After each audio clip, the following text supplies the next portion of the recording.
Now, you need to know the SPY technique. I'm going to have you guys write this down. This is important. The SPY technique, which stands for seller, property, and you. You need to know how to underwrite a deal.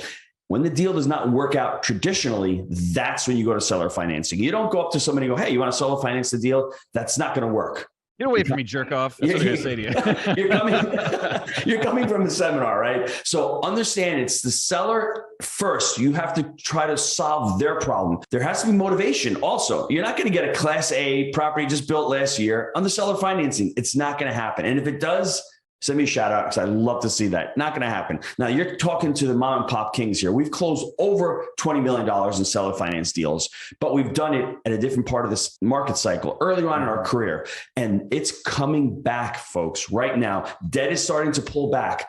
Loan to values are starting to drop. So you need to come up with more capital. Deals are getting harder to finance. So this is where the storm is being set right now for seller financing and even for master lease options. You just need to know to look out for motivated sellers. You need to look out to be able to solve those problems. Because you're not solving problems with a property that's got a 96% occupancy. It's rocking and rolling. Rents are rising. Brother. You need to find a little crack den, a little 25 unit crack den. But those properties are so undervalued. They're so neglected. You can get them at a good price. You're coming up with a lot less money out of your pocket. So your returns are that much amplified.